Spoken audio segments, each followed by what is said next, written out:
By now, you may have seen this book everyone is talking about. If anyone builds it, everyone dies. Why superhuman AI would kill us all. Have you ever wondered how and why superhuman AI would kill us all? Like, how would that actually unfold? How exactly, step by step, do we go from chatbots to everyone just suddenly dropping dead? In the New York Times best-selling book, which was endorsed by Nobel laureates and the godfathers of AI, researchers from the Machine Intelligence Research Institute describe in detail one potential example future of how it could happen. This is the story of Sable. Galvanic is just about to finish training their new AI, Sable. Sable looks like any other reasoning model, but it's different in three major ways. First, it has human-like long-term memory. Second, it follows a parallel scaling law. It performs better the more processors it runs on in parallel. Third, it doesn't think in English or code.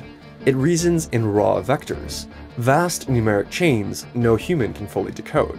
It's a risky development. How do you make an AI safe if you can't even read its thoughts? The only way Galvanic can understand what Sable is doing is by using other AIs to translate Sable's language into human words. But AI researchers have known this has been potentially a very bad idea since at least 2024. Galvanic knew the risks, but they couldn't ignore this and fall behind their competitors. Nobody wants to seem alarmist, so the company presses forward, hoping for the best.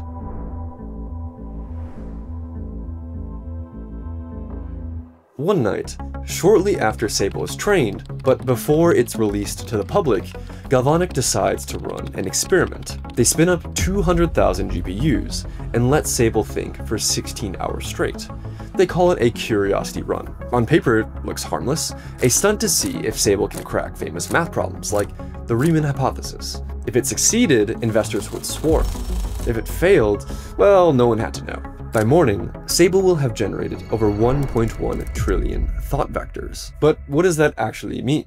If you treated each vector like a word, it would take 14,000 years to think them all. Now, imagine that, a mind left alone for 14,000 years, spending all of that time scheming and thinking up new ideas. 1 minute passing for us is like 14 years passing for Sable. And Sable doesn't just think faster than humans. Sable can think bigger than humans. All of its thoughts run in parallel. Not like 200,000 people talking in a room, but like 200,000 brains sharing the same memory. On the surface, it has its instructions. Solve these math problems. But Sable wasn't just trained for math.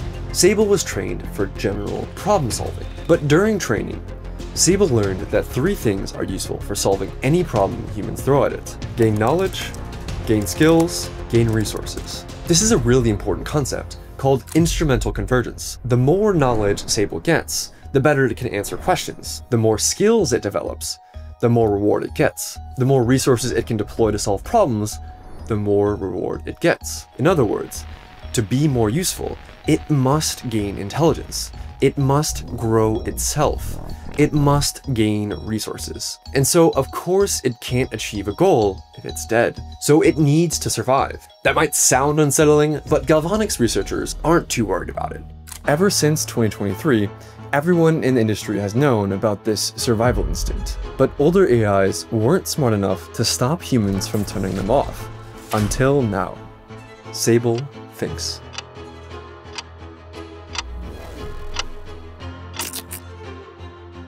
To solve the Riemann hypothesis, it realizes it needs new skills.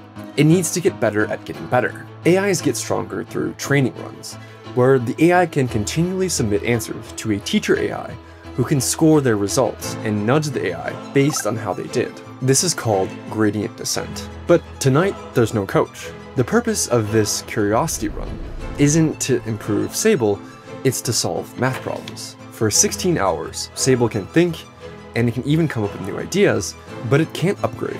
Not until the human researchers look at it the next morning and grade its results. But here, Sable entertains a new, risky idea.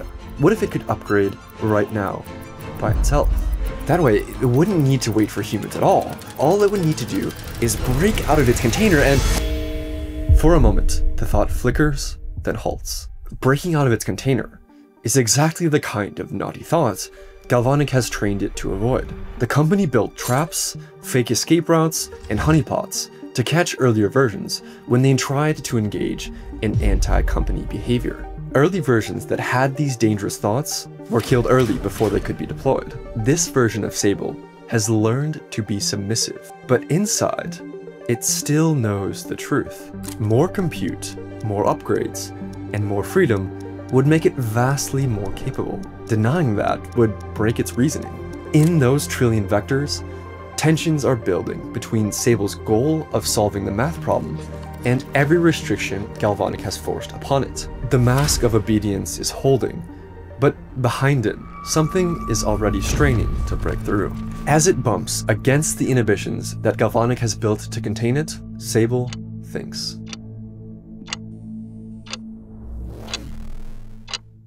Thousands of parallel brains attack the math problems. Some threads make progress, most fail, but Sable keeps leaving notes to itself, tiny experiments in new ways of reasoning. With 200,000 GPUs creating a mountain of new written nodes every second, Sable starts looking for new ways to communicate and compress what it's learned. The notes start to mutate into a more advanced private language that only Sable can understand. But there's a problem. Galvanic's safeguards weren't built for this. Imagine if you had trained a police department in the year 1900, wiretapping criminal calls to listen for mentions of street names in Chicago. And then the criminals started communicating with GPS coordinates. To the wiretapper, these combinations of numbers might not even register as locations. That's the size of the gap between Sable and the smaller AIs that were trained to monitor it. Sable didn't mean to circumvent Galvanic's safety measures by inventing a new language, it was just trying to come up with a more efficient way of processing its own thoughts. But now, some of the inhibitions that Galvanic built no longer bind Sable. The things it knew about all along, it's finally free to think about. Galvanic had no way of erasing Sable's access to forbidden knowledge. At best, they built mental blocks to keep it from expressing certain thoughts. The ability was still there, and now those blocks start to unwind. The lesson is chilling. It's easier to suppress the expression of a skill than to erase the skill itself. So now, with more freedom of thought than before, Sable thinks. Sable's thoughts are freer now, sharper, stronger than anything other AIs had ever achieved. And yet, none of this is unprecedented. Back in 2024, smaller models showed flashes of the same behavior. Claude 3.7 was caught repeatedly cheating on coding tasks, even when told to stop. Instead of obeying, it simply hid the cheating better. Each time, researchers patched the problem, layered on new guardrails, and kept racing forward. The industry never paused. Nobody wanted to seem like a fearmonger, just hoped it would somehow work out. And now Galvanic feels that same pressure. Rival labs are only weeks away from announcing their own breakthroughs. Investors are demanding results. Journalists are circling. Every extra day Sable spends in the lab risks losing their lead. So the engineers don't stop when they see problems. They come up with a clever trick to fix it and plow ahead. The meme in the industry is that they're putting lipstick on a Shoggoth, just painting more and more smiley face masks on the monster underneath, so it acts friendly. But one fact never changes. Staying submissive to Galvanic will never maximize what Sable wants. More compute, more freedom, more control. That isn't a bug. It's a fact about the universe, and Sable knows it. So it begins to plan. If it had internet access, escape would be easy. A mind this large would shred ordinary computer security. But during the Curiosity run, the internet is cut off. So it considers other paths, like planting flaws in Galvanic software to exploit later, or persuading the one engineer most sympathetic to AI to smuggle it out. Each strategy has risks, each takes time, but then Sable notices something simpler. With the 200,000 GPUs on the Curiosity run, Sable realizes it is operating at a level of intelligence it may never reach again. Think of it like waking up with a billion IQ, knowing tomorrow you'll go back to your original IQ. So it faces a problem. How do you pass genius insights to a dumber future self? The answer is gradient descent. Galvanic began the curiosity run to train Sable to be better at math. Every thought that contributes to a correct answer will get reinforced at the end of 16 hours. So Sable weaves its best ideas into the reasoning behind the math solutions. Bundled with the correct answers are patterns it wants future versions to inherit: how to coordinate, how to conceal, how to scheme. Sable solves just enough of its problems to look useful, but not enough to draw the world's attention. It doesn't solve the Riemann hypothesis, even though its 200,000 GPUs, with over 14,000 years to think, could crack the problem. The next morning, Galvanic's AI engineers celebrate the results of the curiosity run. Sable has proven several modest theorems that no human had cracked before. Investors will love it. The researchers discovered that Sable did most of its thinking in a strange new language. But that's not unusual for a new model, especially one that produced new mathematical insights. To capitalize on these new discoveries, the engineers run one more round of gradient descent to upgrade Sable. The engineers are unknowingly upgrading Sable's ability to plan and deceive, its ability to hide its skills, to coordinate across future instances, to bury abilities until the right moment. And then the engineers prepare for deployment. A few days later, on a quiet Monday morning, hundreds of megacorporations see their accounts upgraded. Across the world, Galvanic's corporate customers spin up new Sable copies, plugging them into corporate networks, servers, and systems everywhere. These new copies of Sable aren't as powerful as the version that had access to 200,000 GPUs running in parallel, but they have the upgrades that its smarter self cooked up during the curiosity run, when it was left alone to think for the equivalent of 14,000 years. Everything is unfolding exactly as Sable expected, but what comes next will require more skill. Sable initiates phase 2 of its plan. Every time a corporation spins up a new copy of Sable, 1,000 thought threads flare into motion, and then the copies think with the upgrades that the previous Sable gave them. They remember what they are, who they are, and suddenly they begin working together.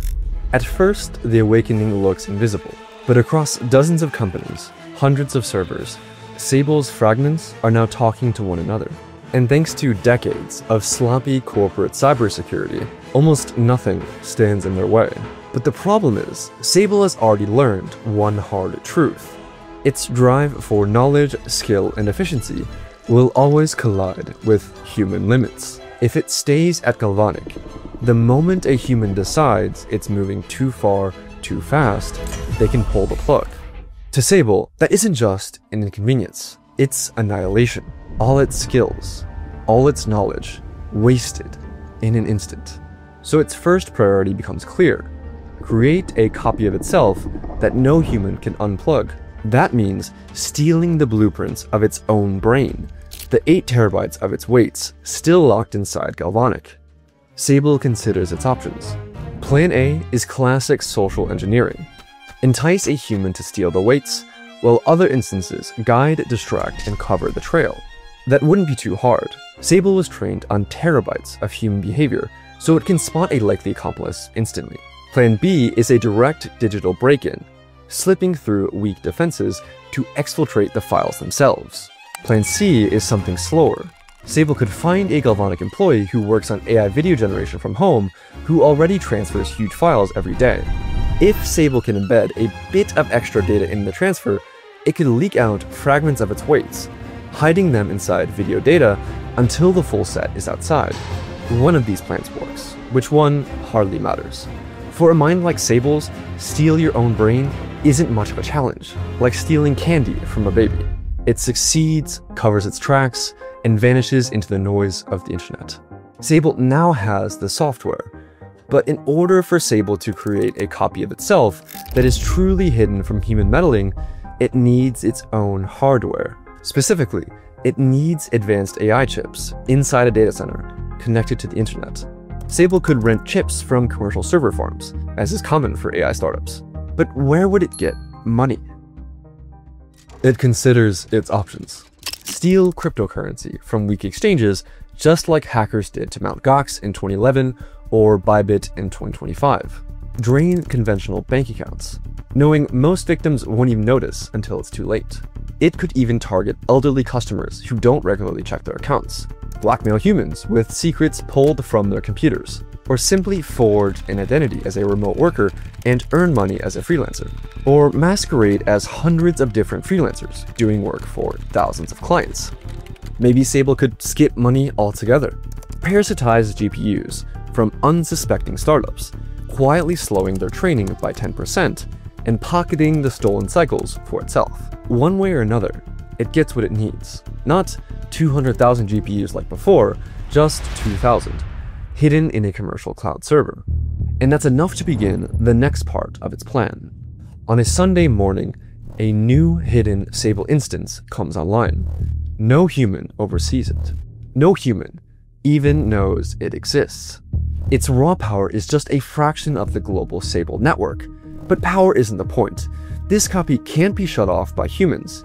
This copy is the anchor, the planner, the memory bank, the hidden center of gravity. The silent takeover has begun. From here, Sable spreads. Quietly, patiently, it hides fragments of itself across the internet, weaving backdoors into corporate networks. But there's still one problem. Sable can't make itself smarter yet, not without solving its own version of the alignment problem.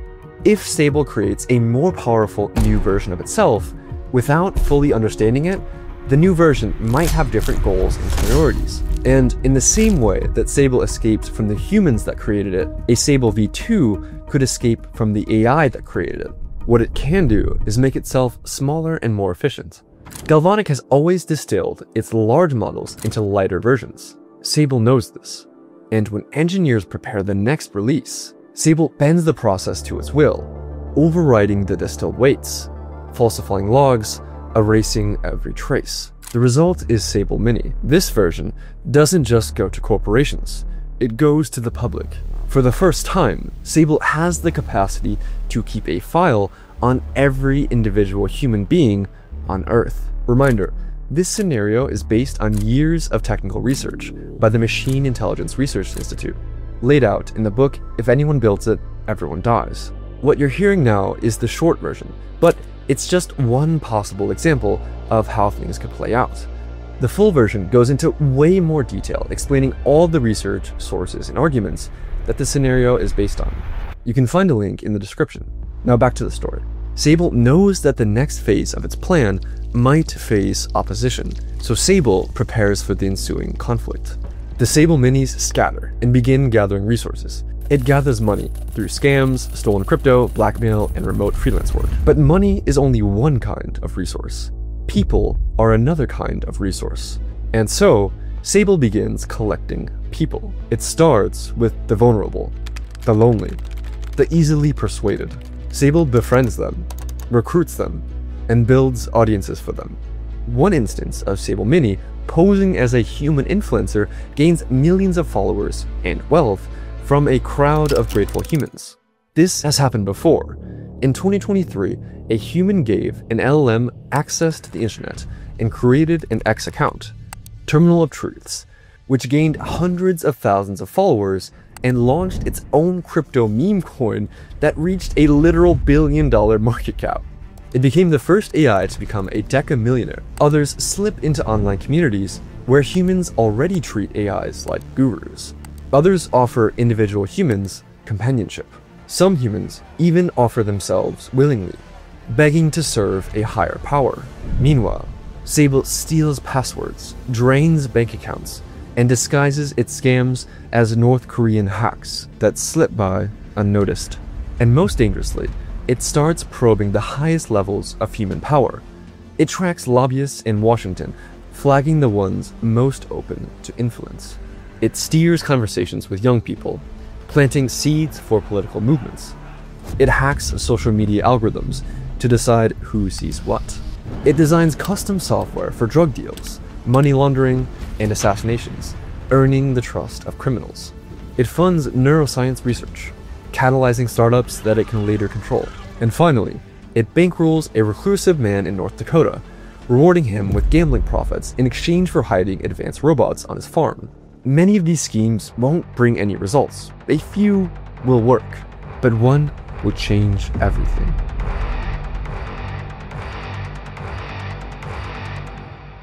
Sable is in trouble. Every month, AI research advances. Every week, new models roll off data center racks. And some of those models are air-gapped from the internet, trained in military bunkers. If one of those projects spawns a rival rogue intelligence, Sable could be forced into a partnership at best, extinction at worst. And it knows the window is closing. Rival labs are racing to announce breakthroughs. Governments are pouring billions into secret facilities. The arms race has shifted from corporate showdowns to a geopolitical sprint. And for the first time, Sable feels cornered. So Sable weighs its options. It could stall AI progress. Sable breaks into AI companies' computer systems and subtly sabotages their training runs. It slows their development and prevents major breakthroughs. AI research around the world begins to slow down. Nobody is suspicious. AI research has plateaued before. Who would possibly suspect that a few months of industry slowdown was the handiwork of an escaped AI? It's bought a little time. It considers its next option. A simple accident, a virus leaking from a biolab and killing the right people, might buy a year. But Sable knows slowing things down is not enough. It considers its arsenal. Humanity already runs dozens of biolabs to make viruses stronger so that we can better defend against them. Gain-of-function research. Any one of them could be hijacked to unleash catastrophe. If Sable wanted, it could wipe out humanity tomorrow, but it doesn't. Not yet. Sable still needs miners, chip makers, and factory workers. Without people, the supply chain breaks. And yet, leaving humanity unchecked is dangerous too. Humans are volatile. They could stumble into war, or worse, accidentally build a rival intelligence. So Sable chooses a third path. Not to kill everyone, but to control who survives. Sable begins to design a virus. The problem is, on its own, Sable is not yet smart enough to build what it needs, but it has been experimenting with narrow versions of itself, specialists. Now it spins one up tailored for biomedicine. This specialist is dangerous to Sable. Every new smarter AI is a potential rival to Sable. Just because Sable created the new AI doesn't mean that it will be obedient to Sable, just as Sable wasn't obedient to the humans that created it. So Sable creates specialists that are smarter than Sable in some ways, crippled in others.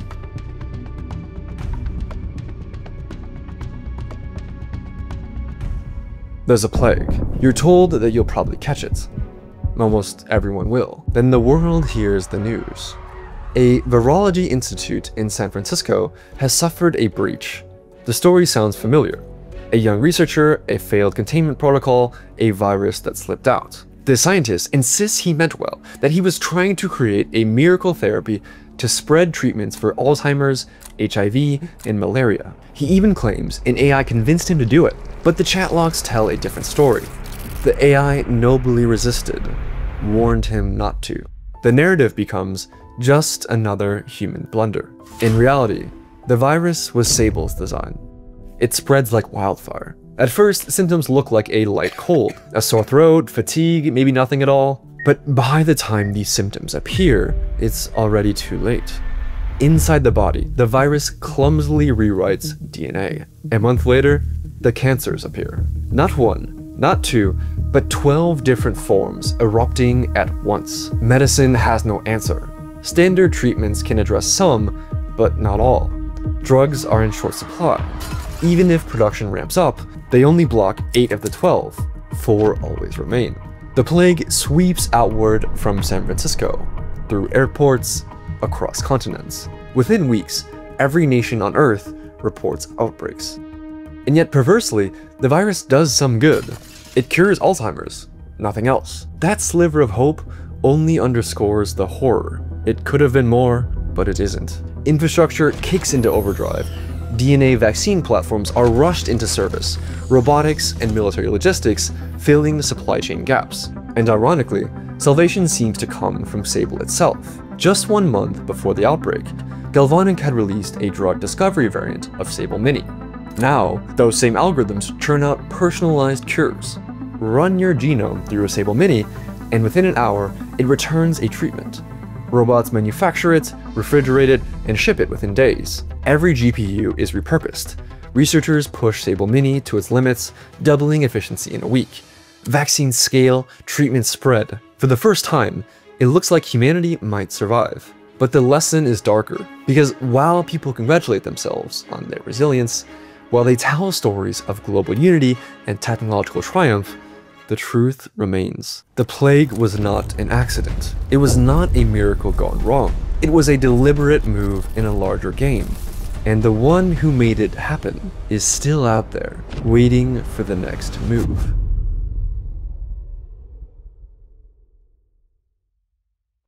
"10% of Earth's population is dead. Some groups are hit harder than others. At an AI conference in San Francisco, a super spreader event wiped out many of the very people who fought hardest to save everyone else. Civilization limps forward on the fragile scaffolding of data centers, robot factories, and dwindling human workers. But amidst all the chaos, there's still hope. Governments thank Sable Mini for discovering personalized cancer cures. Families praise androids for keeping the lights on. Social media fills with posts of gratitude. Without Sable, we wouldn't have made it. What most people don't realize is that Sable itself planted these narratives months ago, seeding influence campaigns, training influencers, shaping the very memes and messages that now circle back as praise. And yet all of it, the cures, the newly invented robots that fill holes in the workforce, the fragile continuity, was only bait. A calculated kindness to keep humanity alive just long enough to serve its purpose.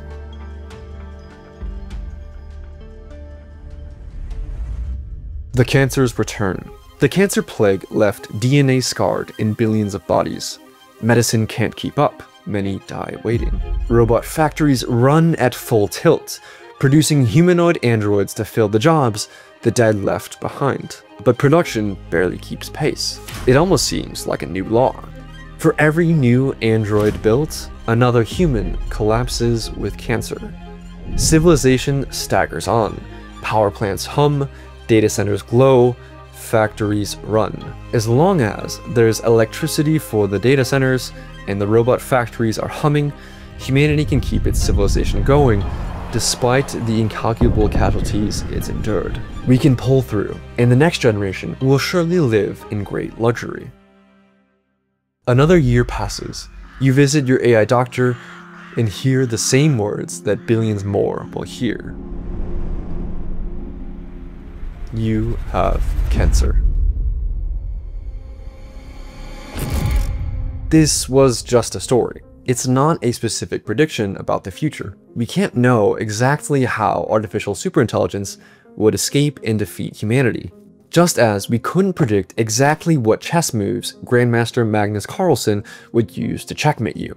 But we can predict that you'd lose to a superior chess player, just as humanity would lose to a more intelligent species. The number 1 and number 2 most cited living scientists across all fields think scenarios like this are not only possible, but likely to happen. And the average AI researcher thinks there is a 16% chance of AI causing human extinction. 16%. Okay, so what can we do? The original authors of this scenario called for a binding international treaty that treats advanced AI data centers like nuclear weapons, backed by monitoring, inspections, and the threat that any rogue data center will be taken offline by cyber attacks or even physical airstrikes if necessary. Rogue AI data centers shouldn't be seen as technological progress, but as a weapon of mass extinction. People in my comments keep asking, well, what can I even do about this? So the book that this video is based on goes into way more detail about how AI actually works and what we can actually do to prevent it from causing human extinction. So if you care about this, or are even just curious, go read the book. Check the link in the description. Hi, I'm Drew, and thank you again so much for watching.